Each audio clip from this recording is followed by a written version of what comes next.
A 70-year-old billionaire collapses in a private dining room, clutching his throat. Around him, his family and business partners simply watch, sipping their wine, waiting for him to die. It wasn't a medical anomaly. It was an execution by inaction. But they didn't count on the waitress who refused to look away. To the ultra-wealthy patrons of L'Orchidée, one of Chicago's most exclusive Michelin-starred restaurants, Gemma Hayes was essentially a ghost. At 28, she wore the crisp black and white uniform of high-end hospitality, like a cloak of invisibility. The clientele didn't look at her face. They looked at the vintage of the Bordeaux she poured, and the precision with which she set down their truffle-shaved Wagyu. That was exactly how the restaurant management wanted it, and usually it was how Gemma preferred it too. Gemma hadn't dreamed of carrying silver trays for a living. 3 years prior, she had been at the top of her class in nursing school at Loyola University, fiercely dedicated to emergency medicine. But life has a way of derailing the best-laid plans. When her mother was diagnosed with early-onset dementia, the crushing weight of medical bills and full-time caregiving forced Gemma to drop out. Serving $500 dinners to hedge fund managers was the only way she could keep her mother in a safe facility. She traded trauma bays for dining rooms, but her clinical instincts never really left her. She still scanned the room, not just for empty water glasses, but for flushed faces, shaky hands, and signs of intoxication. It was a frigid Tuesday evening in November, when the reservation came in for the Monarch Room, L'Orchidée's soundproofed private dining vault, located at the back of the establishment. The name on the reservation was Maxwell Pierce. Maxwell Pierce was a titan in the commercial real estate sector, a man whose net worth hovered comfortably in the low billions.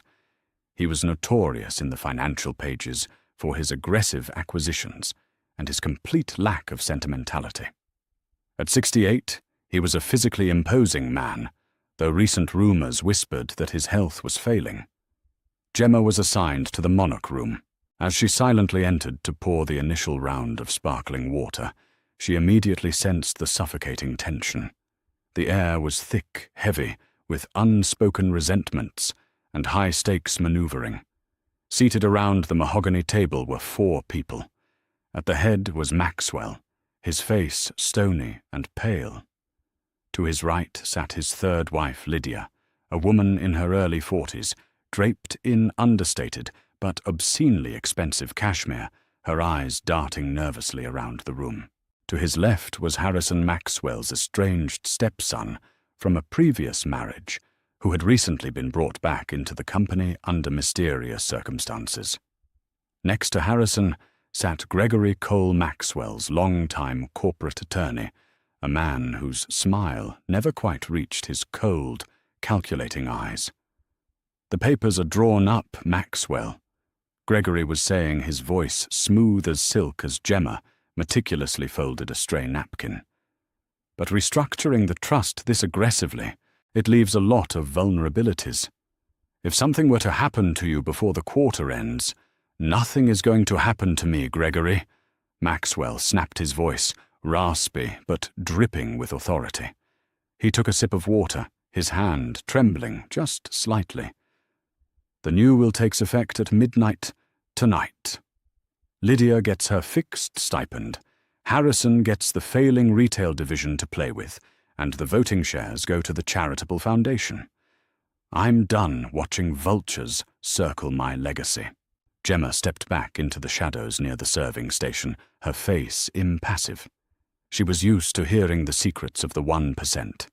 They spoke in front of her because, to them, she was part of the furniture. Lydia's jaw tightened. "After 10 years, Maxwell, a fixed stipend. You're treating me like a dismissed employee." "You've spent like a rogue nation for a decade, Lydia," Maxwell retorted, leaning forward. "Consider it severance." Harrison chuckled a dark, bitter sound. "He's going to burn it all down before he lets any of us have a dime." Typical.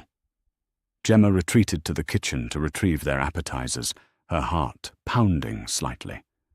The animosity in the room wasn't just typical family drama. It was venomous. When she returned with the plates of seared scallops, Maxwell was visibly sweating. He was dabbing his forehead with a linen napkin, his breathing shallow. Gemma's nursing instincts immediately flared. She noted the slight greyish tint to his skin, the way he was favouring his left arm, keeping it pinned tightly to his side. Angina, she thought. Or worse. She set his plate down. "Is everything to your liking, Mr. Pierce? Can I get you anything else?" she asked intentionally. Breaking the cardinal rule of speaking only when spoken to by the host. Maxwell looked up at her surprise, flickering in his tired eyes. Before he could speak, Lydia intervened. "We are perfectly fine. Please leave us. We are discussing private family matters." Gemma nodded and stepped back out into the dimly lit hallway, leaving the heavy oak door open just a crack so she could monitor the table. She stood by the side station, an uneasy knot twisting in her stomach. 10 minutes later, the main courses were ready. Gemma grabbed the tray and walked back toward the monarch room.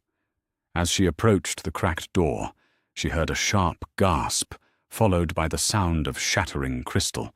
She peered through the gap. Maxwell was half standing, clutching the center of his chest. His face had gone from pale to a terrifying shade of crimson, the veins in his neck bulging as he gasped for air. He was choking, but it wasn't food. He was having a massive myocardial infarction, a severe heart attack. My pills!" Maxwell choked out his hand, frantically patting the breast pocket of his tailored suit jacket. He pulled out a small glass vial of nitroglycerin pills, but his fingers were numb. The vial slipped, bouncing off the mahogany table and shattering on the thick Persian rug. Tiny white pills scattered across the floor. Gemma's hand went to the doorknob, ready to rush in, but what she saw next froze her in place. Maxwell collapsed forward, his head hitting the table with a sickening thud before his dead weight pulled him out of the chair. He crashed onto the floor, his hand still clawing at his chest. Gemma expected the room to erupt. She expected Lydia to scream, Harrison to dive for the pills, or Gregory to pull out his phone and dial 911. Instead, there was absolute, horrifying silence. Lydia stood up slowly, her hands resting calmly on the table. She looked down at her husband, who was now writhing on the rug, a faint, gurgling sound escaping his lips.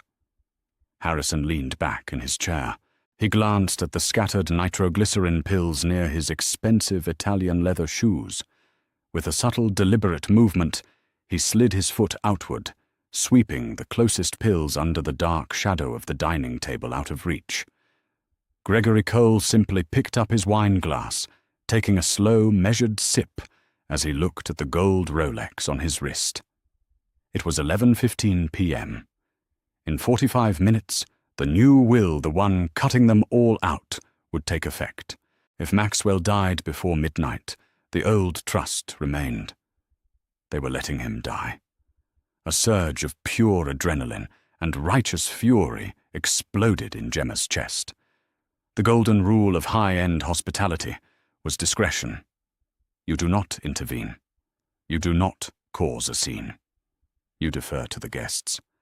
But Gemma wasn't just a waitress. She was a healer who had sworn an oath to preserve life, even if she had never gotten the fancy piece of paper to prove it. Gemma kicked the heavy oak door open. It banged loudly against the wall, shattering the serene, deadly quiet of the room. All three guests snapped their heads toward her. "What are you doing in here?" Lydia hissed, dropping her calm facade. "Get out." Gemma ignored her.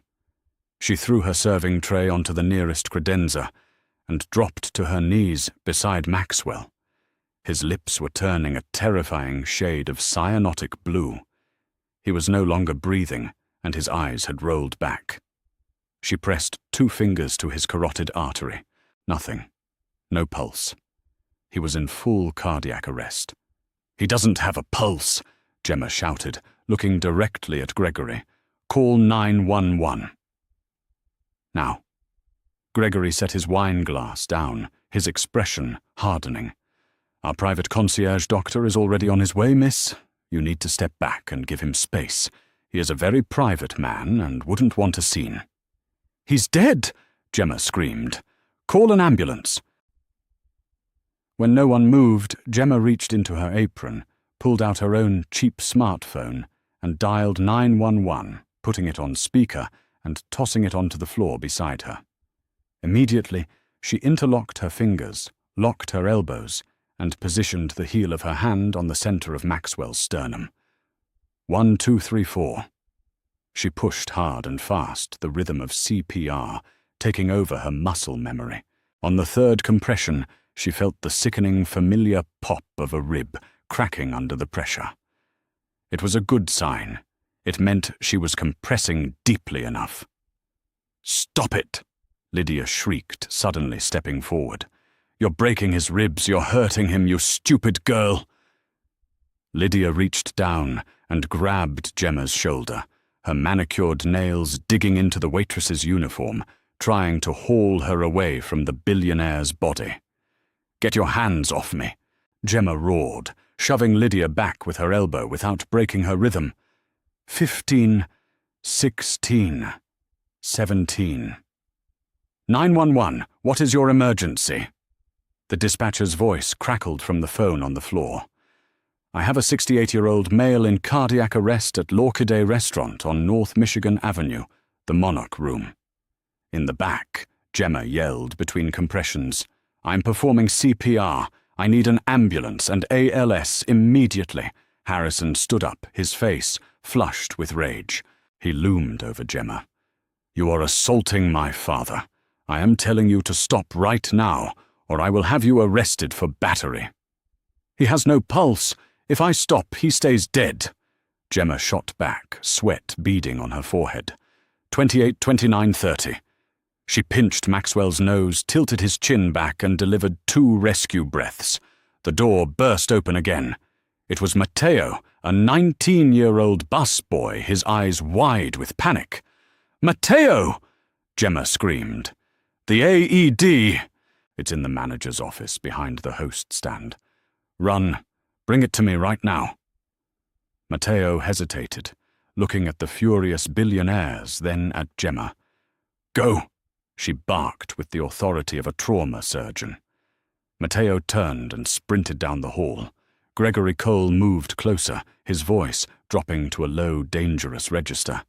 He crouched down beside Gemma. "Listen to me very carefully," he whispered, so the 911 operator couldn't hear. "You are a waitress. You make what minimum wage plus tips. If you stop right now and walk out that door, I will personally see to it that a check for $100,000 is deposited into your bank account tomorrow morning. No one will ever know." Gemma locked eyes with the lawyer. The offer was staggering. It was her mother's medical debt wiped clean. It was her nursing school tuition paid in full. It was freedom. All she had to do was stop moving her hands and let nature and the greed of the people in this room take its course.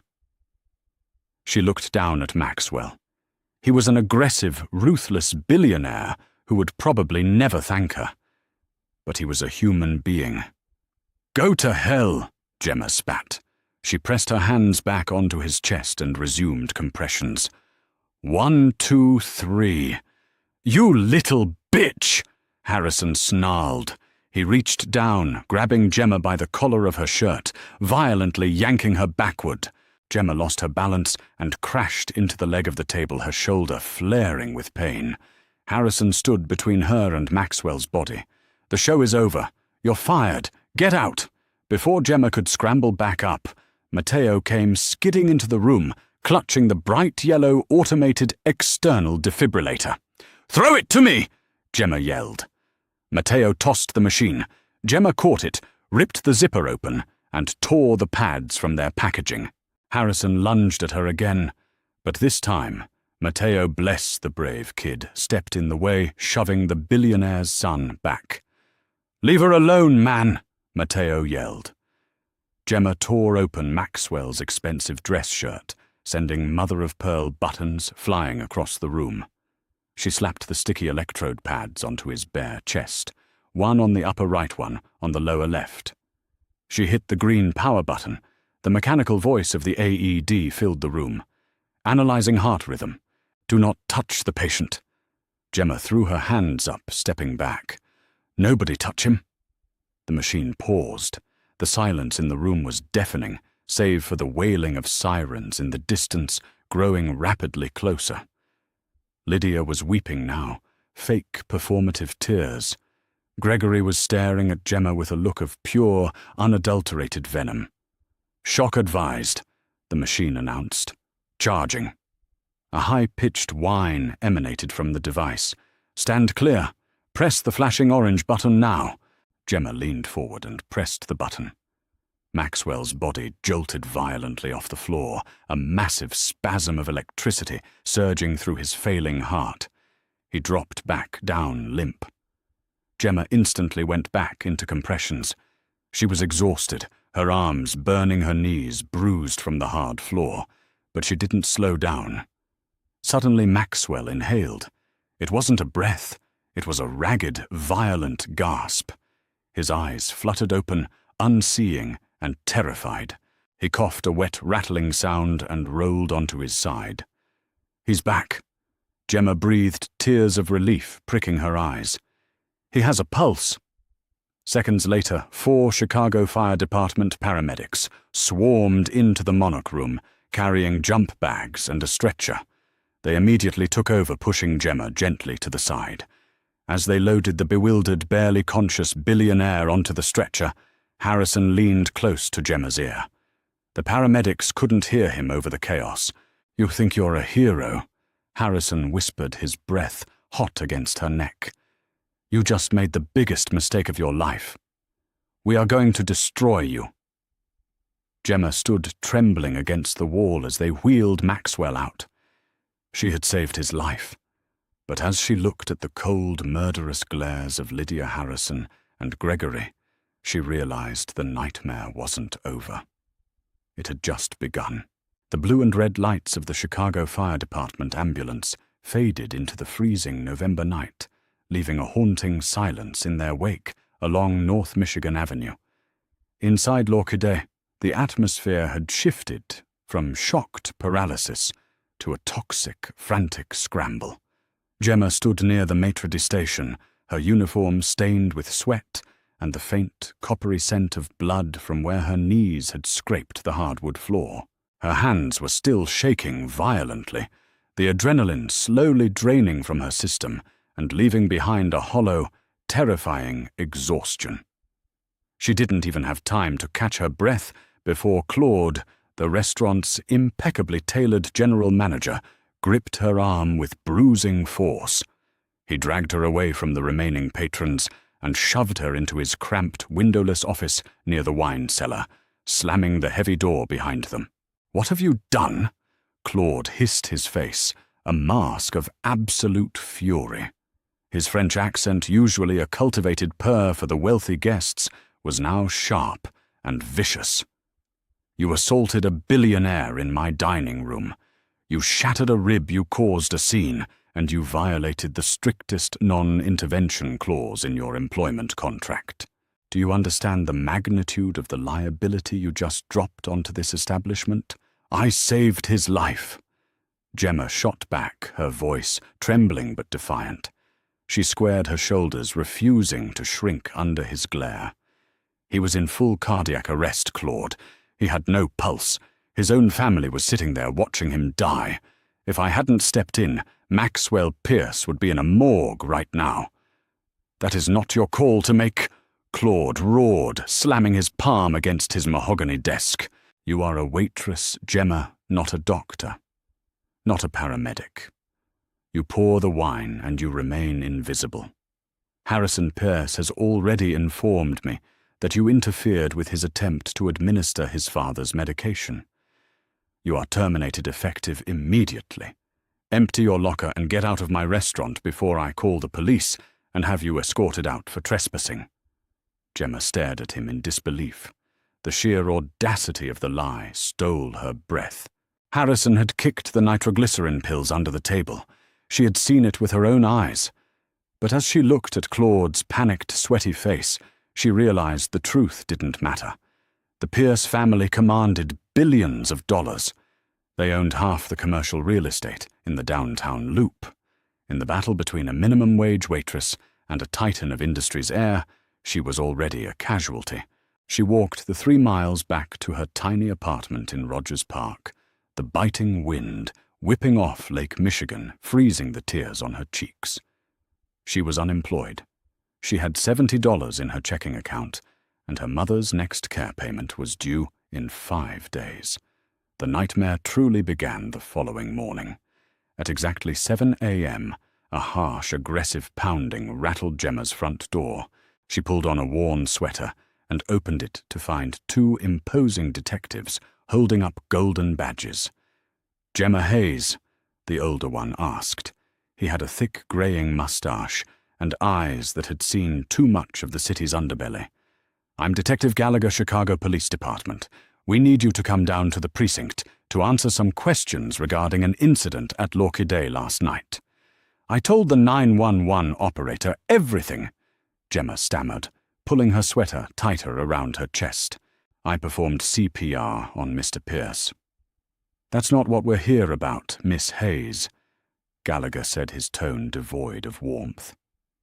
"We're here regarding the felony theft of scheduled prescription medication, specifically a vial of nitroglycerin. Harrison Pierce filed a formal complaint at 3 a.m. He claims you pocketed the pills during the confusion, intentionally exacerbating his father's medical emergency. We also have a statement from the family attorney, Gregory Cole, alleging you physically assaulted Lydia Pierce when she attempted to administer aid." The floor seemed to drop out from beneath her. "That is a lie," Gemma cried out, her voice cracking. "They let him choke. Harrison kicked the pills away. Gregory tried to bribe me with $100,000 to stop doing compressions. They wanted him to die before midnight, because of a new will." Detective Gallagher exchanged a skeptical look with his partner. "A billionaire's lawyer offered you $100,000 to commit murder, and you turned it down to do chest compressions. That's a hell of a story, kid. But right now we have sworn statements from 3 highly respected members of the community, and you have a scraped-up uniform and a motive to steal. You need to come with us. Now." For 6 hours, Gemma sat in a sterile, freezing interrogation room. They didn't formally book her. The evidence was entirely circumstantial and based on witness testimony, but the psychological warfare was agonizing. They painted her as a disgruntled, desperate dropout from Loyola University's nursing program, who saw an opportunity to extort a wealthy family and botched it. When they finally let her go, pending further investigation, Gemma returned home to find a heavy cream-colored envelope taped to her door. It was from a ruthless elite corporate law firm in the Loop. It was a cease and desist letter, accompanied by a draft of a civil lawsuit. Gregory Cole was suing her for $10 million for infliction of severe emotional distress, unauthorized medical intervention, and gross negligence. The final blow came the next afternoon. Her phone rang, displaying the number for Belmont Village Senior, living the facility that cared for her mother. "Gemma, honey, I'm so sorry to call." The facility director said, her voice laced with genuine pity. "But the automatic withdrawal for your mother's monthly tuition was declined. You know our policy. If the account isn't brought current by Friday, we have to begin the discharge process. She'll be transferred to a state-run ward." Gemma dropped the phone onto her dilapidated couch. State wards were underfunded, overcrowded nightmares. Her mother, who couldn't even remember her own daughter's name, on most days, would deteriorate rapidly in that environment. She was going to lose her mother. She was facing a $10 million lawsuit, and she was the prime suspect in a felony theft investigation. She had tried to reach out to Matteo, the brave busboy who had handed her the AED, hoping he would corroborate her story. But when she called his phone, it had been disconnected. She later found out from a sympathetic bartender that Matteo had been fired the same night, handed a thick envelope of cash, and put on a bus out of state by Gregory Cole's fixers. Gemma was entirely hopelessly alone. The billionaires had closed ranks, weaving a web of lies so thick and impenetrable that the truth was suffocating beneath it. She curled into a ball on her worn rug, the heavy, crushing weight of defeat pressing the breath from her lungs. She had done the right thing, and it was going to destroy her life.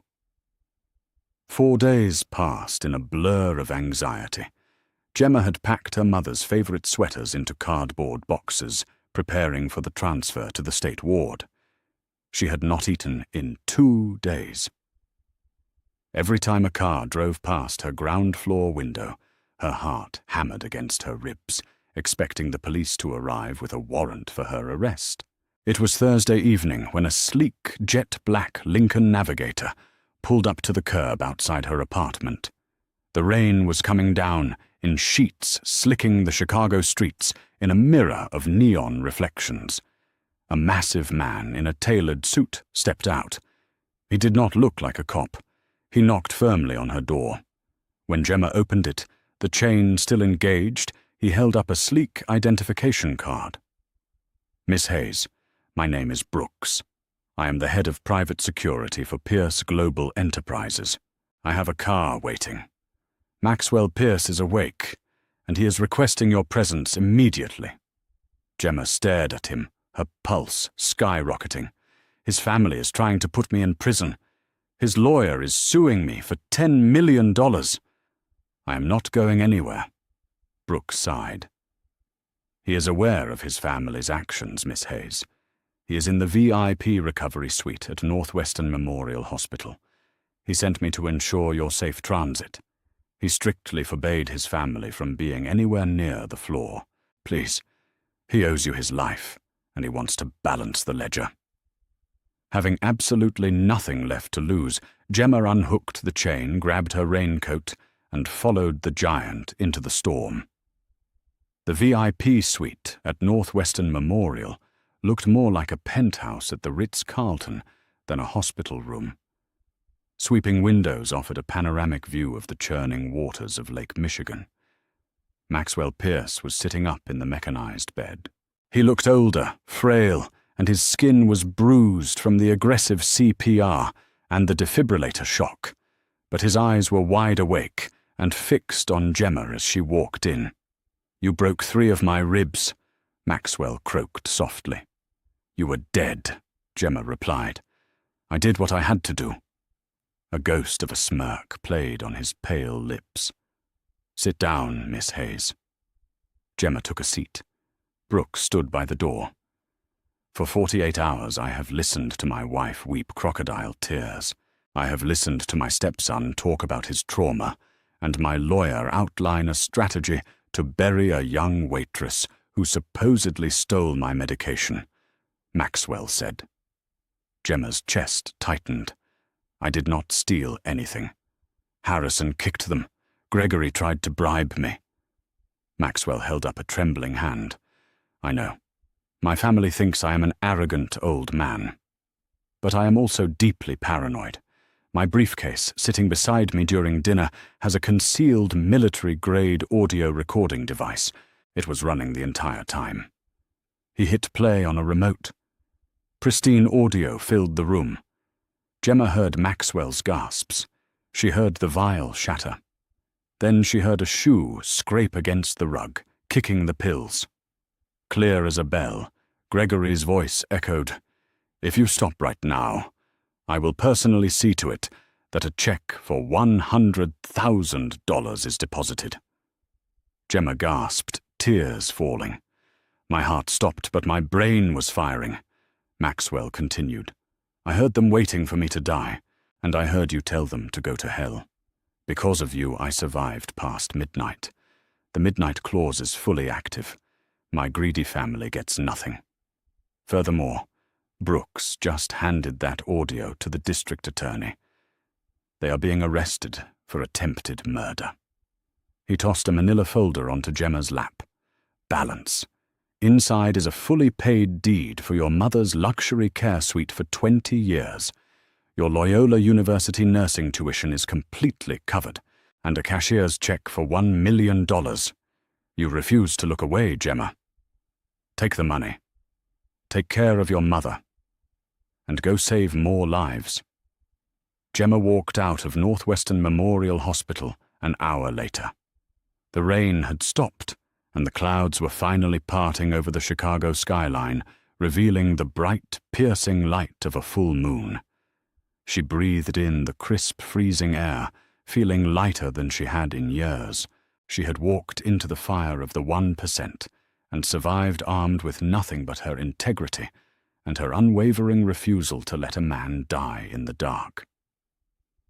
The nightmare was finally over, and a beautiful, unwritten future lay ahead of her. She smiled softly, knowing that tomorrow morning she would not be putting on a restaurant uniform. She would be putting on her nursing scrubs once again, completely free. If Gemma's incredible bravery and refusal to back down inspired you, please hit that like button and share this story with your friends. Please do not forget to subscribe to our channel for more thrilling real-life stories of everyday heroes who stand up against the odds. Drop a comment below telling us what you would have done in Gemma's exact shoes. Your support helps us bring amazing tales alive.